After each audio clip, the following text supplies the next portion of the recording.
Welcome everyone, and a big thanks for watching May's retention webinar. My name is Craig McIntyre and I'm one of the retention coach team in the UK.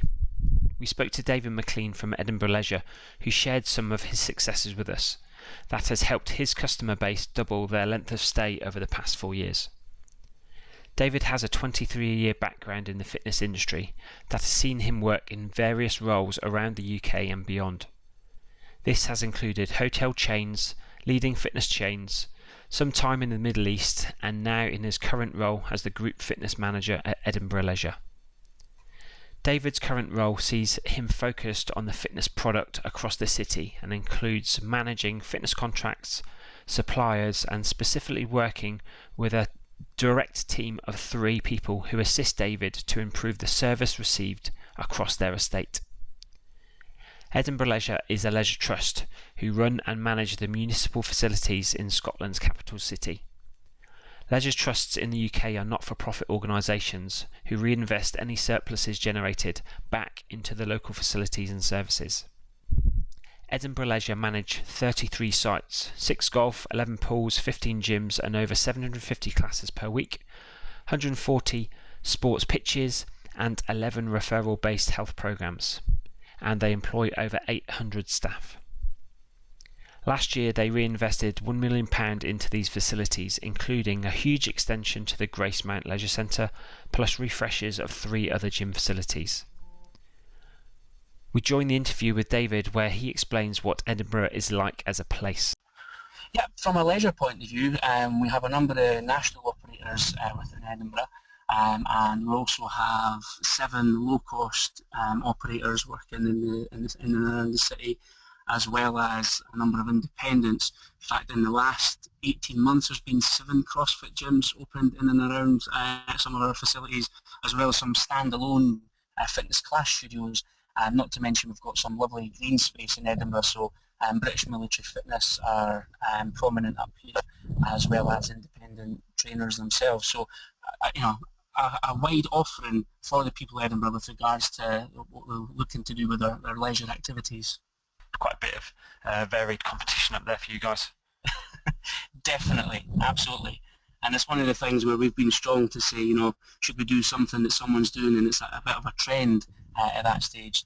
For us, that's not what we're about. It is about being in the heart of the community and serving people local to us, but also opening our doors for people who want to travel far. Like we've got EIC Rathel, which is an absolute destination venue where it's all about adventure with the most recent clip and climb and the biggest indoor climbing wall in the world. Cool, thanks for sharing that. I think I was looking at some of the census information before I came on this call today. One of the things I thought was quite interesting when I picked it out was that there was quite a high proportion of young working age adults, so like the 16 to 44-year-old age market, which typically is what makes up a big percentage of a standard gym membership base, but typically they're also the ones that tend to leave us quite readily as well, aren't they? Yes, they certainly are looking for that offer, and that's one thing I would absolutely say that we've seen over the years especially with our gym usage.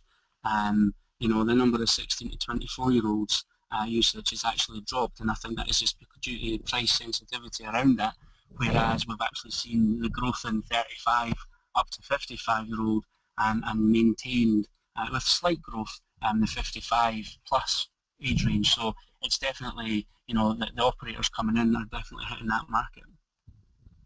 Cool, okay. So what I was going to show next, if it starts working, so while you've answered my next question for me, I was going to play a quick video we took from your social media sites just to show everybody a little bit about what your team do. So while this is playing, I was hoping you could answer for me. So between 2012, when you came into your current role, I think it is, David, and Yes. Now in 2016, it's been quite a successful time for Edinburgh Leisure and customer retention. So can you paint a picture of what the membership offer was like back in 2012? Yeah, from when I first came into Edinburgh Leisure, even in 2008 up until 2012, a lot of what we offered was the 1 month, 2 months free at the beginning of a membership. And what we started to see through getting annual audits from 2009 with the retention people, we're noticing that even within the first 2 months, up to 12 and sometimes 16% of our membership base had actually fallen out. And I think that was just due to some of the offer based at the beginning of membership. So what we did was the marketing team, sales and marketing team, worked on a strategy to influence that. And what we then started to do was offer the 11th month free. So we put a 1 month offer later on rather than at the beginning. Occasionally did a first month and 11th month, which then grew. We wanted to actually put in some reward for attendance at the beginning.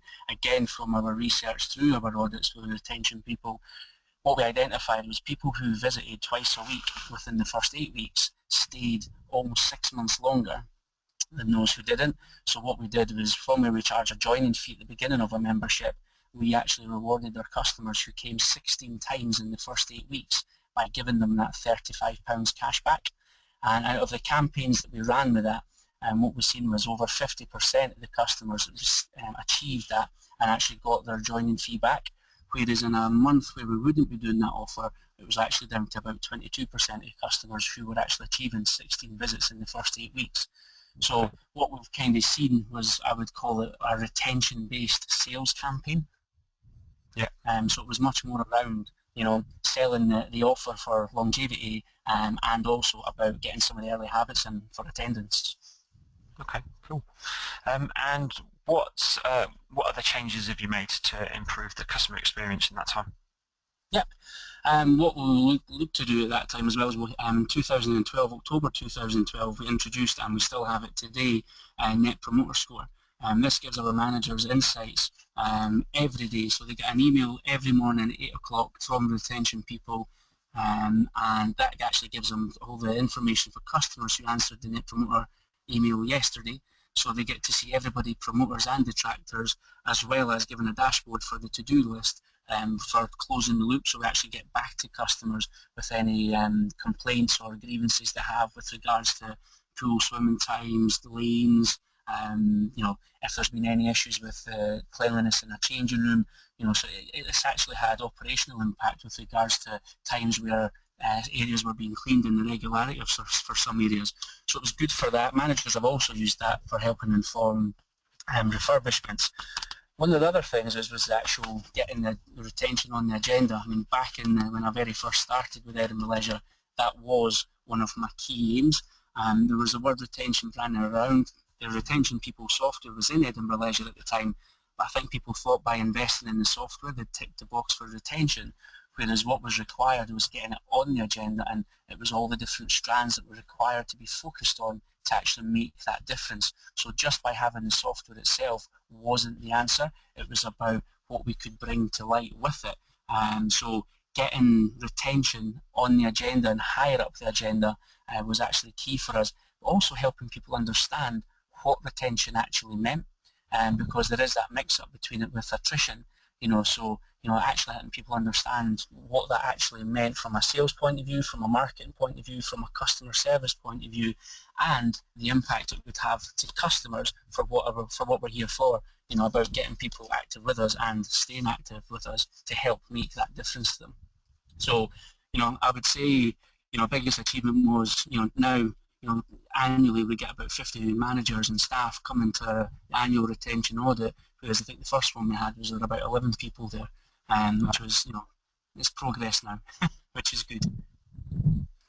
And I know that you've also done things like changed like the member journey and some of the things that you focused on. We've got one other points on here. So you focused on interaction with members in the first 12 weeks. Can you tell everybody what you've done with that? Yes, so about 18 months ago we introduced Signpost, which is part of the Interact module that retention people have. And what that is it helps us target our gym staff to speak to members within the first 3 months of membership. It's not the fact that it's only them that they speak to, but it's to ensure that whenever a new member's in within the first 3 months, the staff know about them, they get to see what their face is, they get to know them, know their name, so they can go up and start having that conversation and making them feel welcome with us, but also being able to help answer any questions they may have or offer some assistance about changing one thing in their exercise program. We also target the customers who haven't visited us more than 4 times in the first 28 days. So that was traditionally what we called high risk, but now everybody's just targeted. That on top of living to our standard, that we actually speak to everybody who comes to our gym with a welcome, whether it be an acknowledge, a thumbs up, a hi, or a welcome. That's the basic that everybody should receive within one of our facilities. Thereafter, it's about trying to build on that, as well as what everybody knows in the industry, which is, you'll speak to people you know for longer because it's seemingly easier. Our team definitely have that culture with, they know how to approach people who are on these targeted lists through the TRP software, and it is making a difference. Super. And I do know that you guys have been running for a number of years around September, October, because you have quite an influx, don't you, in Edinburgh with students like September, October starting at the universities and what have you. Yes. And you do have a promotion that you run, don't you? Is it a 12-week promotion that you run, where you're trying to get people to uptake after that? Yeah, what we do is we run a festival pass during the Edinburgh Festival, so people can come and sign up to a 6-week pass. So it's normally £50 for the 6 weeks, but we also have offers for students as well. For students, so it's more about the student membership offer. We've got a number of large universities in Edinburgh, a number of campuses across the city. But again, luckily for our venues, they're in the heart of those communities as well. But this year, we're hoping to be looking at doing something slightly different with our membership offering for the students as well, which isn't confirmed yet, so I can't actually say what that's going to be, but I look forward to seeing what the impact of that is. I know from speaking to one of your other team, Ross, that he's told me in the past that 12-week promotions, I think it went up from, was it around the 20% mark uptake up until it was in the 40s last year when you started targeting those groups a little bit more. Yes, that's exactly what it was. I mean, that first 3 months, the signpost of speaking to people, also those we will offer 7-day passes for people to try before they buy. That's exactly what we've seen with that. So previously when we had 7-day passes, we would see a conversion rate of something around 15 to 20%. But when we actually put on the signpost for when we have the 7-day pass available, we actually seen an increase of up to 50% of the 7-day passes joining. Which is fantastic. So, it actually meant that 7-day passes in that lost leader actually did work for us. At the same time as our length of stay going from 6.7 months up to 12.2, which it currently is just now. Super. So, I mean, it sounds like you've done quite a lot. So how did you make these changes happen? Yeah, going back to the point, getting retention on the agenda. I mean, I used to walk around some of our facilities and go into some meetings, and you could read some faces, and I'm sure people were thinking, "Oh, here he goes again, that retention thing." Sometimes I felt like I had 2 heads or 4 ears sticking out my head when it first started, and it was because I was relentless with it. I definitely wanted to get that up on the agenda. But again, working with the team that I've got a fantastic fitness class manager, I've got Ross, gym coordinator, who's fantastic at what he does, and just reinforcing it. What helps is having the data available for what we're measuring to then be able to show we did this and the impact has been that. So that's absolutely helped for us, having the information available to get what we're talking about on the agenda, to then seeing what the results of that actually are. So it wasn't just, I think if we do this, I think this might happen. It was, if we focus in this area, like what I've said with the sales campaigns, like with the interactions. So with our interact module, we can actually see the difference in speaking to customers once, twice, up 4 times, and then from this year's report, 24 interactions plus the difference in length of stay. So where the customers have been interacted with more than 24 times, they're actually staying with us for over 22 months. So the information's there for them to see this is exactly the impact that, by focusing on this does have. So that, as well as not telling people how to do it, it was all about empowering. So Ross is very much, when he goes around the facilities, it's not about, he tells people the information that we know as a fact. It's then about, coaching and guiding and advising on how they can deliver what are the KPIs for different areas with regards to retention, mystery visitor, NPS, etc. So it's definitely not head office or a central support saying you need to do this. It's much more of, we need to achieve this. this is what we advise or recommend you can do, how can we do that? So it's about giving that ownership and accountability to each member of the site and staff on that facility. Super, thanks for sharing that. So what would, we've had a conversation about this, but what would you say what were some of your quick wins? We've got a slide up here. Can you just elaborate on what you meant from these top 3 things? Yep, encourage the early visits. That's very much so what we definitely see. I mean, from our own lengthy stay stats, which I'm happy to share in this forum with your customers, people who come who don't attend the gym, we were finding they were staying with us 3 to 4 months. If they were coming weekly or more, if they were coming weekly, they were staying for about 7, 8 months, and if it was weekly or more, we were finding that they were staying with us for over 14 months.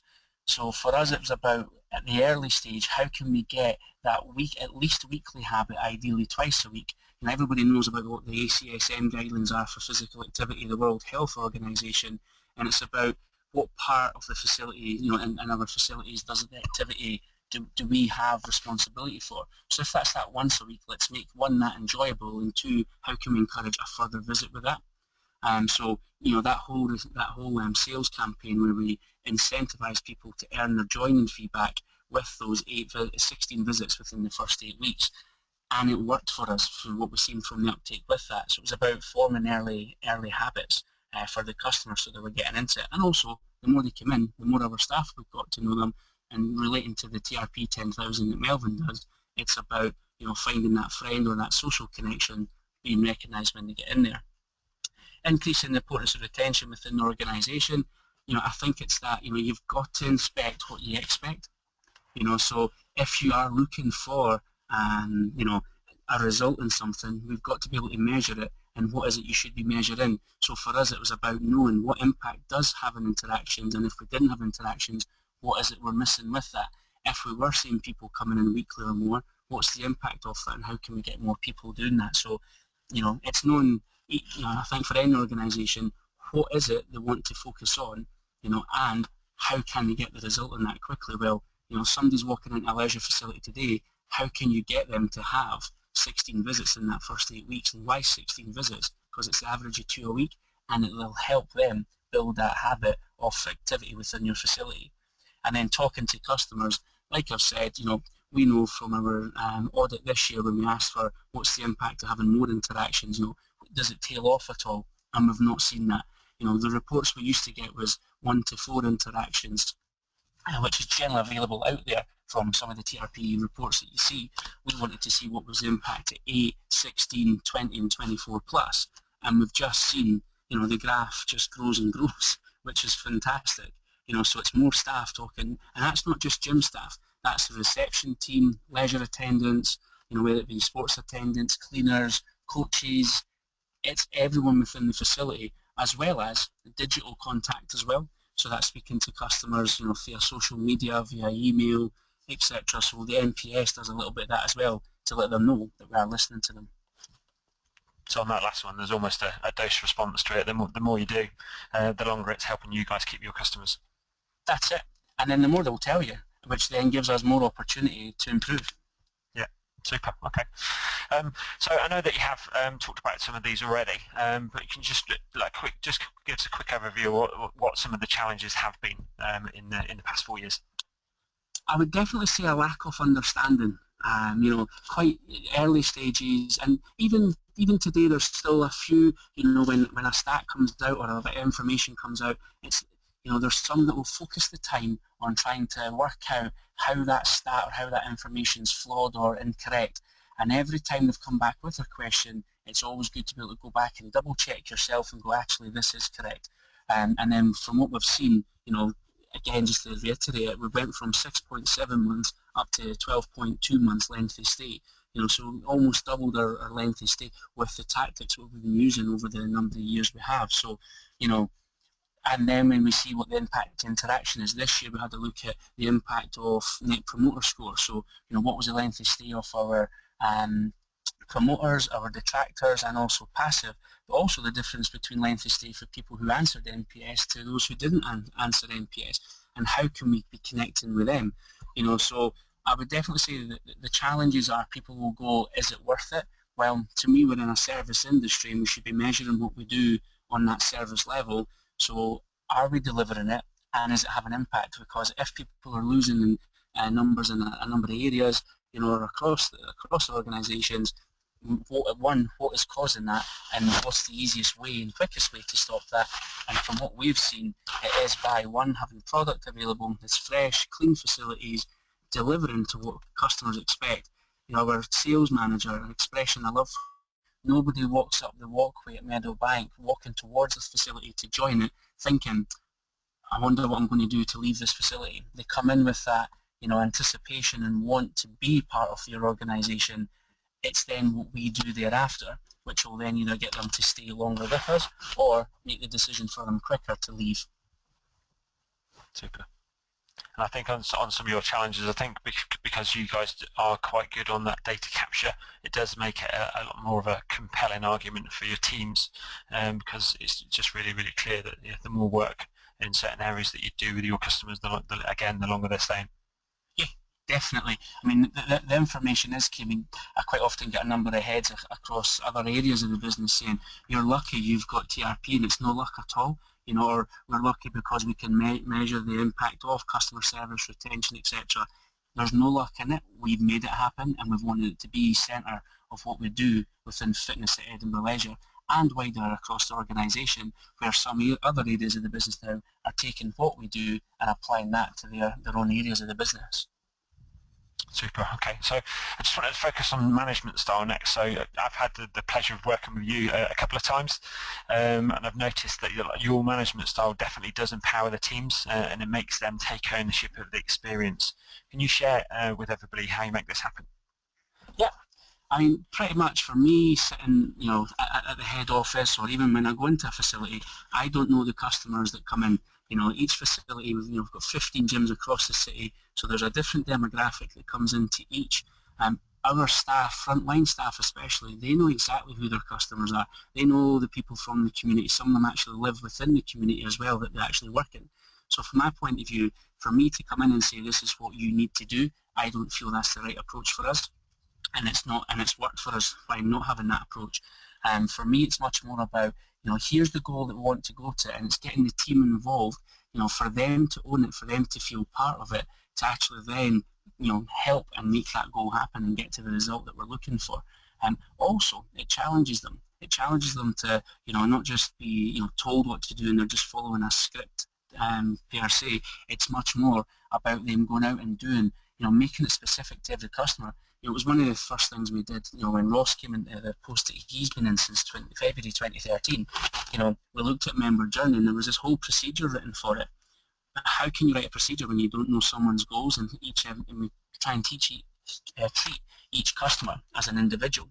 So there's not a one size fits all, but what we do have is a guide that this is the standard and the expectation that we expect you to follow, but you work within these parameters, but then you make it specific to each and every customer that you're working with.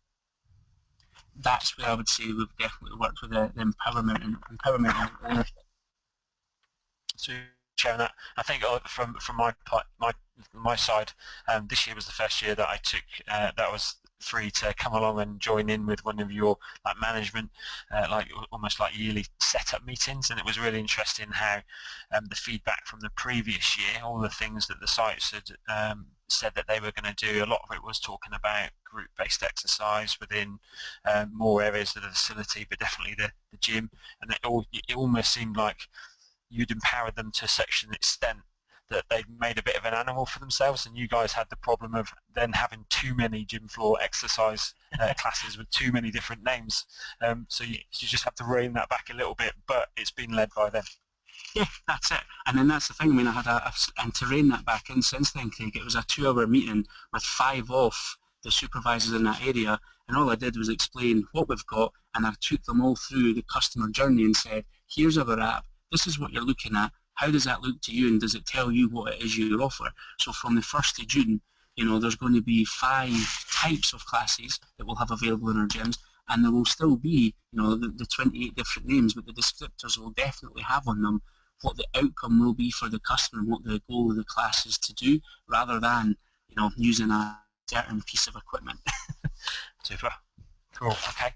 I think we have gone through some of these. So what we wanted to do is we wanted to give some takeaways. I don't think we need to talk about these too much again. So your 3 key takeaways for everybody listening was to empower your teams, to give them the responsibility for member retention within their clubs. Yes. And on the back of that comes with creating that culture of accountability. So they say they're going to do it. They need to make sure they stand up and be counted, really. Yeah. And then you said also that ensure you can measure your success. So I think you need to understand what it is you want to succeed at, or what it is you'd like to measure to start with, and because that's the basis of how you're going to work going forwards. Is there anything else that you'd add on to any of those sections? I think just to touch on what you've said there, a number of years ago when low-cost sector came into Edinburgh, there was a number of people, senior managers in the organisation that were questioning the value of gym staff. By having that information available to show the impact of, if we don't speak to people, this is how long we stay, and this is with staff in the gym who would be available to us, versus, having staff in the gym who are speaking to people and the impact it had once they've spoken to them. It was a no-brainer for the senior management to go, we shouldn't be even talking about taking staff out of our facilities. It's about how do we add value to the product that we're offering, rather than looking at, streamlining and taking staff out of our gyms. So, it definitely helps across other areas, as well as what impact it does actually have. Super. And it's actually quite interesting. I was at a retention conference last week, and they were talking about things like the budget sector. I think quite a lot of operators are looking to the budget sector and thinking, we should be mirroring what they're doing. But the impression that some people were saying in the industry is that the budget sector is actually might be moving in our direction, where having more people on the gym floor is going to help you keep people longer. Yes, and I think it's also another myth out there that the low-cost sector doesn't have any staff on the gym floor. If a low-cost gym has 10 personal trainers working for them, generally that's 100 hours a week of gym floor hours, because each will be doing 10 hours of gym floor walking, one as induction, but also to promote and sell personal training. So, I think there is a misconception out there that the low cost doesn't have staff. They do, they have lots of them. Super, okay. We just thought we would throw it open now to anybody that's listening. If you've got any questions for David, we'll give you guys a couple of minutes to pop your questions in the question box, and James is going to filter them for us and maybe join in the call and ask David any questions you might have. Hi guys, that was great, David. Thanks for the examples and the insight there.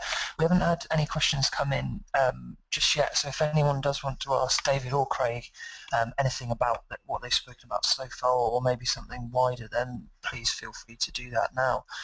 I was just interested, David. You've got your gyms, but you've got other kinds of offerings across the city of Edinburgh. Do you have a different approach in how they are sort of managed in terms of how you interact with your customers?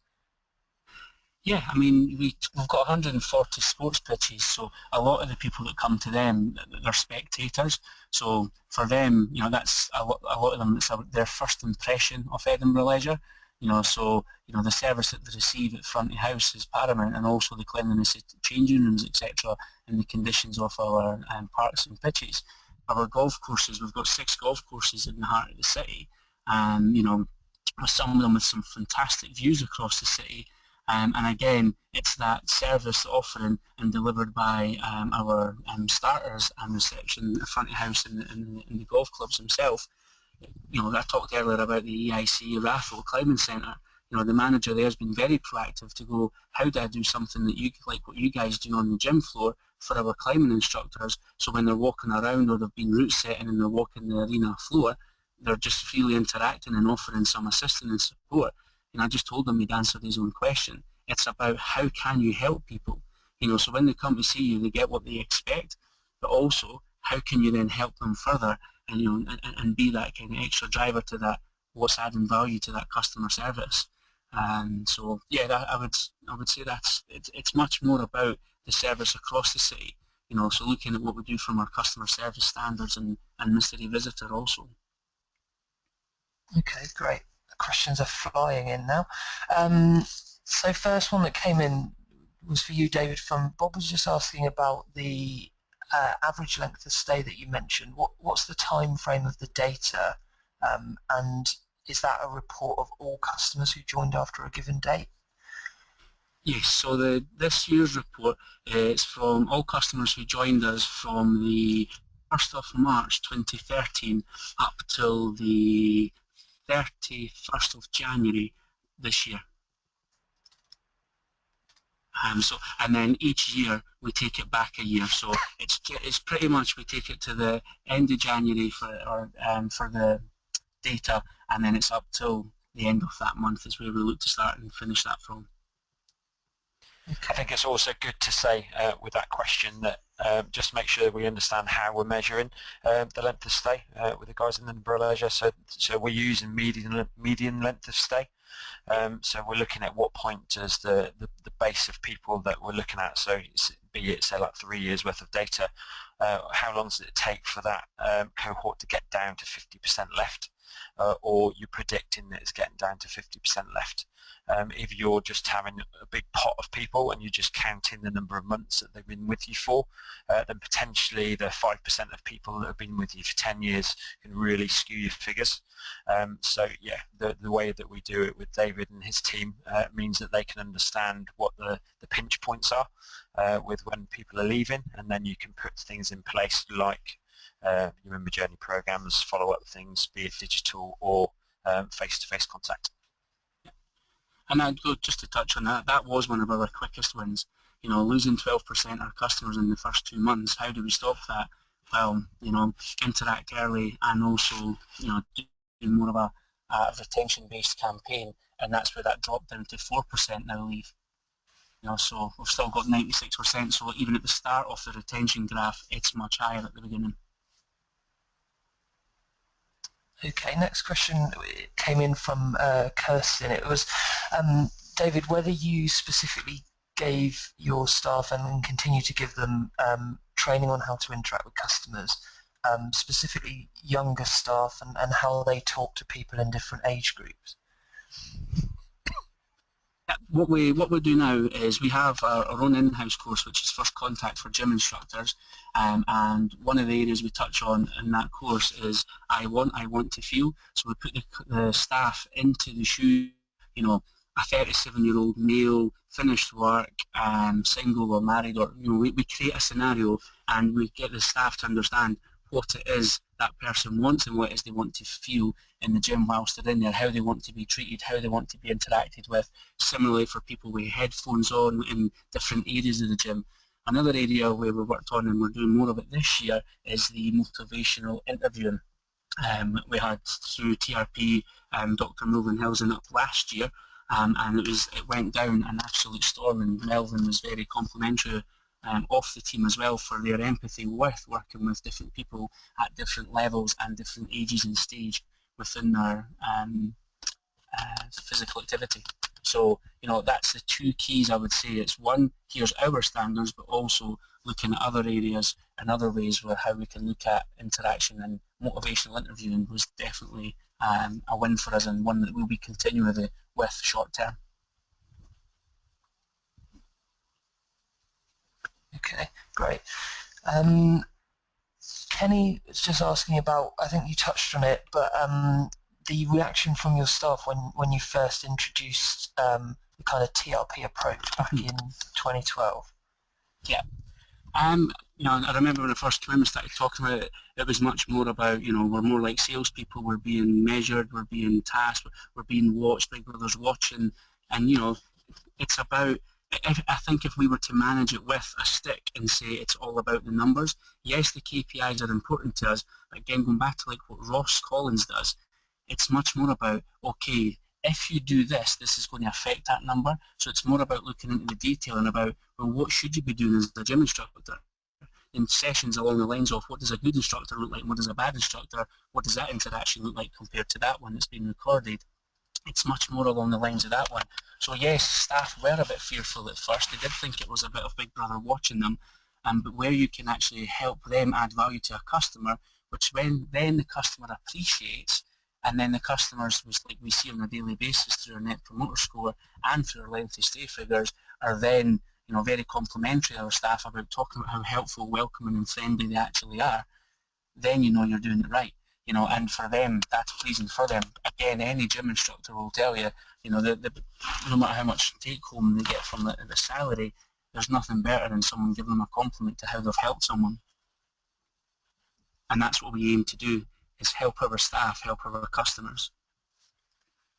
Yeah, I think that's an important point that I didn't really think about there, is that, that by opening up the feedback, there's the potential that the negative comments will come in, but from my experience of working with NPS is often when there are positive comments, they're attributed to an individual, and as you said, the boost that can give someone, the motivation is something that you as a manager maybe wouldn't be able to have the power to do, but hearing that from one of their customers is obviously great.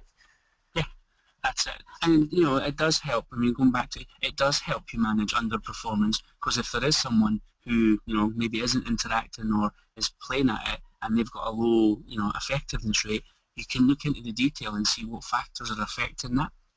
So is it something to do with their behaviours, their skills? And we've helped a number of the staff with that. You can't just give someone confidence. You just have to coach them along and try and just get them doing that little bit extra. And it's about asking opening questions and making it specific to the customer.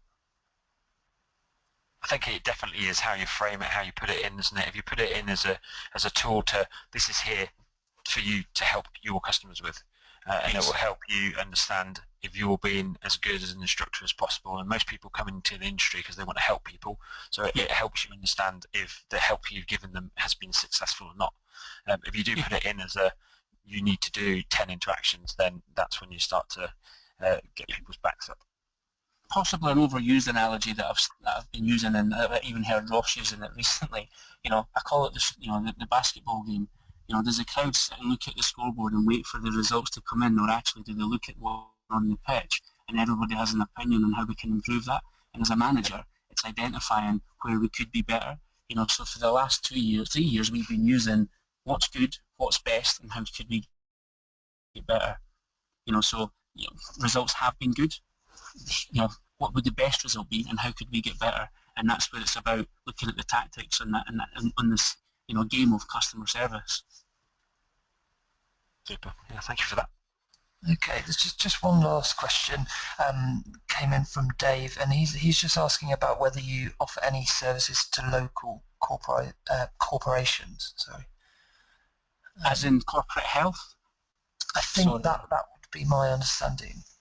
Yeah. Yes. Yeah. Yeah, so we have we've got a colleague that works with us who engages with local companies for corporate health. So this year we're looking to maintain our Silver Healthy Living Award, but also as part of Healthy Working Lives Award. As part of that, we're also going out to companies and engaging with them about taking up membership with us, etc. So yes, we do work with some companies and also sponsors as well. So people who advertise with us to go into their companies and do health checks, etc., and engage them with 6-week passes to use us to then, for the hope for the staff to then continue either their own membership or part paid by their organisation. Okay, great. That's all the questions that have come in for you. Super. And thank you very much for answering all of those, David. So I think to wrap it all up, thank you again for your time. It's been really good getting an insight into what you guys have done over the last 4 years, and sharing that with the wider fitness community. If you do want anybody that's listening, if you have any other questions, either from myself or for David, feel free to email them through to me, and I will speak to David on your behalf if they're for him. But if you do want to understand a little bit more about some of the things that David's done and his team over the last few years, feel free to give us a shout, and we can go into things in a lot more detail than we've covered today.